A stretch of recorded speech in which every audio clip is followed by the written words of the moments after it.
ప్రస్తుతం మనతో పాటు ప్రముఖ ఆధ్యాత్మికవేత్త, ఆస్ట్రో న్యూమరాలజర్, ఎనర్జీ వాస్తు ఎక్స్పర్ట్ జయప్రద గారు మనతో ఉన్నారు. మేడంతో మాట్లాడదాం. నమస్తే. నమస్తే అమ్మా. శ్రీమాత్రే నమః. మేడం, ఇది కలియుగము. మరి కలియుగంలో అన్ని 99.9% సమస్యలు డబ్బు వల్లే. డబ్బు బాగుంటే ఏ సమస్యలు ఉండవు అంటూ ఉంటారు. మీనరాశి వాళ్ళ గురించి మాట్లాడదాం. వీళ్ళకి ధనాన్ని ఇచ్చే అధిపతి ఎవరు? వీళ్ళకి ఫైనాన్స్ బాగుండాలంటే ఎటువంటి పరిహారాలు చేసుకోవాలంటారు? అలాగే గ్రహాలతో సంబంధం లేకుండా రాశిని బట్టి జీవితంలో ఒక్కసారన్నా ఏ ఆలయానికి వెళ్ళొస్తే వీళ్ళ లైఫ్ బాగుంటుందంటారు?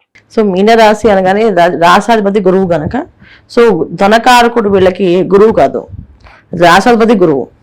సో ధనం మనం ఆలోచించినప్పటికీ ధనం కావాలి అనుకుంటే వీళ్ళు ధనాధిపతి ఎవరు మనకి, ధన భాగ్యాధిపతి వీళ్ళకి కుజుడు అవుతాడు. సో అంటే వీళ్ళు కొంచెం ఏ విషయమైనా ఎమోషన్ని కాకుండా ప్రాక్టికల్గా కొంత ఆలోచించాలి. వీళ్ళు చాలా వరకు ఏంటంటే ఏదైనా ఒక ఎమోషనల్గానే వెళ్తారు. అది ఏంటంటే నాకు నచ్చితేనే నేను చేస్తాను. ఓ సినిమా డైలాగులు ఉంటాయి కదా, నాకు నచ్చితే నేను చేస్తాను, నాకు నచ్చితే నేను చూస్తాను అని చెప్పేసి. అలాగే వీళ్ళ తత్వం ఉంటుంది ఎప్పుడు మనం. అలా ఉండడం వల్ల చాలా వరకు వీళ్ళు మోసపోవడం, లేకపోతే వాళ్ళు నమ్మిన సిద్ధాంతంలో వాళ్ళు వెళ్ళి ఒక్కొక్కసారి దెబ్బతినడము, ఇవి జరుగుతుంటాయి. ఏంటంటే ఎమోషనల్గా ఎప్పుడు కొన్నా వర్కౌట్ కాదు, ప్రాక్టికల్గా వర్కౌట్ అవుతుంది. ప్రాక్టికల్గా ఆలోచించగలగాలి. సో ప్రాక్టికల్ విషయాలు వీళ్ళు నచ్చదు. వీళ్ళకి ఏంటంటే ఏ విషయాన్ని పాజిటివ్గా చెప్పండి, నెగిటివ్ చెప్పొద్దు. అది జరుగుతుందని చెప్పండి, జరగదు అది చేస్తే ఇలా అవుతుందని చెప్పొద్దు. అది చేయడానికి ఏమైనా మార్గాలు చెప్పండి, అది మేము చేస్తాం అని. అలాంటి పాజిటివ్ థింకింగ్స్ ఎప్పుడు ఆలోచించినప్పుడు 100% కరెక్ట్, అది అలాగే ఉండాలి. కాకపోతే కలియుగం కనుక కొన్ని విషయాలు ప్రాక్టికల్గా అవసరం. ఎందుకంటే మాకు నచ్చింది మేము చేసుకుంటూ వెళ్ళిపోతాం అంటానంటే ఆ దూరం ఎంతో తెలియకుండా మనం ఒక అంచనా వేసుకొని వెళ్ళిపోతుంటే ఆ దూరం ఎప్పటికీ తరగదు. వీళ్ళ కష్టాలు కూడా అలాగే ఉంటాయి. సో మీనరాశిలో చాలా వరకు 99% వాళ్ళు ఎమోషన్తో అన్ని నమ్మి అంతా చేసేసుకుంటూ వెళ్ళిపోతుంటారు. ఏదైనప్పుడు మనం ఒక చిన్న ఇన్సిడెంట్ చెప్తాం మీకు. ఒక ఊర్లో పెళ్ళి అనుకున్న ఒకరు అనుకుంటే మీనరాశి వాళ్ళు ఆ పెళ్లికి అటెండ్ అయినప్పుడు ఆ పెళ్లి కొడుకు ఏదో కట్నం దగ్గర గొడవ వచ్చి అతను పెళ్లి చేసుకోవాలని చెప్పి ఇంట్లో పెద్దవాళ్ళతో అక్కడ ఉన్న వాళ్ళతో గొడవ. అక్కడ ఫస్ట్ అనుకున్న మాట ఇది, తర్వాత ఇది ఇస్తా ఉన్న టైంలో ఇస్తా అన్నారు, ఇవ్వలేదు. సో ఇవ్వలేదు కనుక రేపు చేసుకున్నాక ఇవ్వకపోతే ఏంటి అని చిన్న డిస్కషన్ జరుగుతుంది. ఆ డిస్కషన్లో మీనరాశి వాళ్ళు వీళ్ళని ఇద్దరిని బ్యాలెన్స్ చేసి మీరు థింక్ పాజిటివ్, వీళ్ళు పాజిటివ్ ఆలోచిస్తుందా, మీరు ఎందుకు అలా అనుకుంటారు, ఆ సమయానికి సందర్భం పడలేదు వాళ్ళకి, కానీ అయ్యాక ఎందుకు ఎవరు ఒకసారి మాటిస్తే ఇస్తారు కదా అని మధ్యవర్తిగా వీళ్ళుండి వీళ్ళిద్దరిని బ్యాలెన్స్ చేసి చేసేసుకోమని చెప్పారు. చేసేసిన తర్వాత వాళ్ళు ఏదైతే ఆలోచించారో అది జరిగింది. అక్కడ పెళ్ళి అయిపోయిన తర్వాత వీళ్ళు ఇవ్వలేదు. ఏంటి పెళ్ళి అయిన తర్వాత ఇస్తా అని చెప్పిన వాళ్ళు ఇస్తా అని చెప్పి మధ్యవర్తి చేసినప్పుడు ఏం చేస్తారు వీళ్ళు, వాళ్ళిద్దరూ బాగానే ఉన్నారు, వాళ్ళిద్దరికి భద్రతలు ఎవరు, మీనరాశి వాళ్ళు వీళ్ళయ్యారు. ఎందుకంటే ఇప్పిస్తా అన్నవాడు మధ్యలో నించున్నాడు, ఇప్పించలేదు అని ఇతను తిట్టుకుంటూ, మళ్ళీ అతను ఆ మధ్యలో రాకపోయి ఉంటే వాళ్ళు ఖచ్చితంగా తాళి కట్టించేవాళ్ళు, మేము గట్టిగా బెదిరించైనా సరే అనవసరంగా వచ్చి ఇస్తామని చెప్పి మధ్యతో ఆ మభ్య పెట్టి ఆపించేసి అది చేపించారని చెప్పేసి ఇక్కడ చేసిన పుణ్యకార్యం గురించి ఆలోచించదు ఎవరు. అయిపోయిన తర్వాత వచ్చిన నెగిటివ్ ఏదైతే ఉందో దాన్ని విలువేశారు. అది చాలా వరకు మీనరాశి వాళ్ళకి ఎప్పుడు అవుతుంటుంది. అది జనరల్గా ఇది చిన్న ఇన్సిడెంట్, నిజంగా జరిగిన ఇన్సిడెంట్. ఇది ఒకరు జరిగింది పాపం. వాళ్ళు చేసుకున్న వాళ్ళు బాగానే ఉన్నారు, చేసుకున్న ఇస్తా అన్న వాళ్ళు బాగానే ఉన్నారు, వీళ్ళిద్దరు కలిసి బాగానే ఉన్నారు. వీళ్ళిద్దరికి ఎప్పటికీ ఒక ఫ్రెండ్లీగా ఉండే అతను ఏ విషయమైనా వెల్ విషయంగా ఉన్న అతన్ని శత్రువుగా చేస్తారు.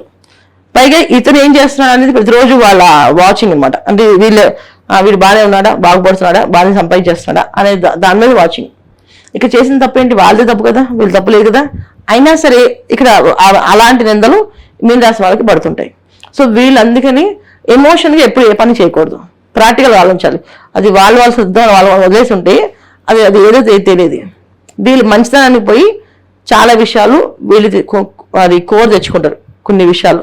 అది వీళ్ళకి శత్రువుగా మారుతుంది, కరుసుగా మారుతుంది, శాపాలుగా మారుతాయి. అందువల్ల మీనరాశి వాళ్ళకి ధనం నిలబడకుండా ఖర్చు అయిపోతుంటుంది. సంపాదించలేరు కాదు, సంపాదిస్తారు. ఎప్పటికప్పుడు వాళ్ళకి ఎంత కావాలో అంత వస్తూనే ఉంటుంది. కాకపోతే ఏంటంటే అది నిలబడదు. వాళ్ళు ఇల్లు కట్టుకోవాలన్నా, ఏదో ఒక స్థలం కొనాలన్నా అది పెద్ద టాస్క్ అయిపోతుంది వాళ్ళకి లైఫ్లో.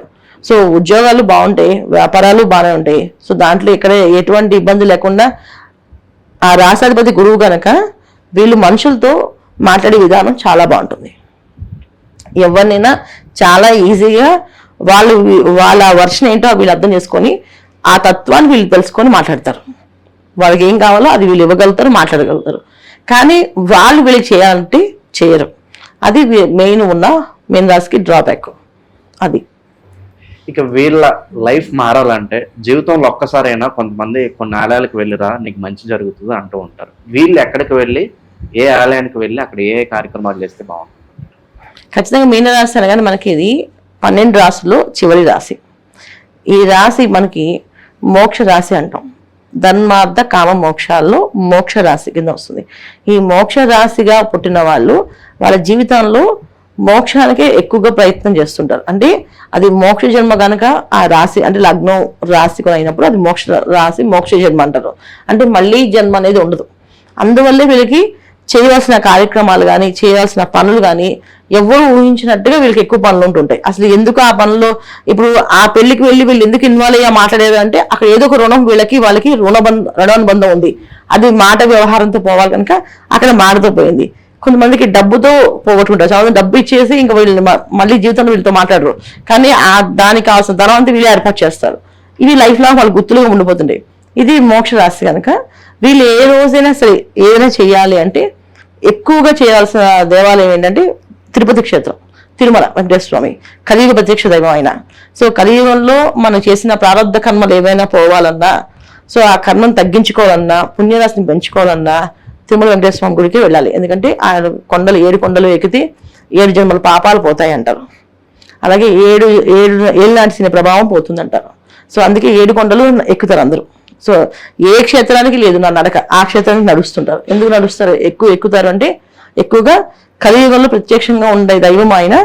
మనకి ఏదైనా బాధలు ఉంటే ఈతి బాధలు అంటే మానసిక బాధలు, శారీరక బాధలు, ఎటువంటి సమస్య ఉన్నా ఎటువంటి బాధ ఉన్నా పోగొట్టేది ఆ ఒక్క స్వామి. అందుకని ఆ స్వామి దగ్గరికి చాలా మంది తండోపతండాలుగా ఈ వేళల్లో గంటల్లో 2 గంటలైనా 24 గంటలైనా 72 గంటలైనా దర్శనానికి వేచి ఉండి స్వామి దర్శనం చేసుకుంటారు. ఎందుకంటే ఆయన దగ్గర ఉన్న శక్తి అటువంటిది. ఒక్కసారి ఆయన దర్శనం చేసుకుంటే మళ్ళీ వీళ్ళకి సమస్య అనేది రాకుండా కాపాడుతుంది. అలాగే మీనరాశి వాళ్ళు 40 పౌర్ణములు చేసుకోవాలి. చేసుకుంటే చాలా అదృష్టం. 40 పౌర్ణములు వాళ్ళు చేసుకుంటే ధనానికి ఏ రోజు ఇంకా తిరుగు లేకుండా డబ్బు సంపాదిస్తారు. ఒక లైఫ్లో సెటిల్మెంట్ అనేది వస్తుంది. ప్రతి పౌర్ణమికి కొండ మీదకి వెళ్ళాలి వీళ్ళు. అలా వెళ్ళగలిగితే వీళ్ళ అదృష్టం అనేది బ్రహ్మాండంగా ఉంటుంది. ఇది వీళ్ళు చేసుకోవాల్సిన పరిహారం, జీవితాంతం చేసుకోవాల్సిన పరిహారం ఇది. ఓవరాల్ గా మీనరాశి వాళ్ళకి లైఫ్ లాంగ్ రెమెడీతో పాటు ఏ ఆలయానికి వెళ్ళి రావాలనేది మంచి విశ్లేషణ అందించారు. ధన్యవాదాలు. నమస్తే అమ్మ. శ్రీమాత్రే నమః.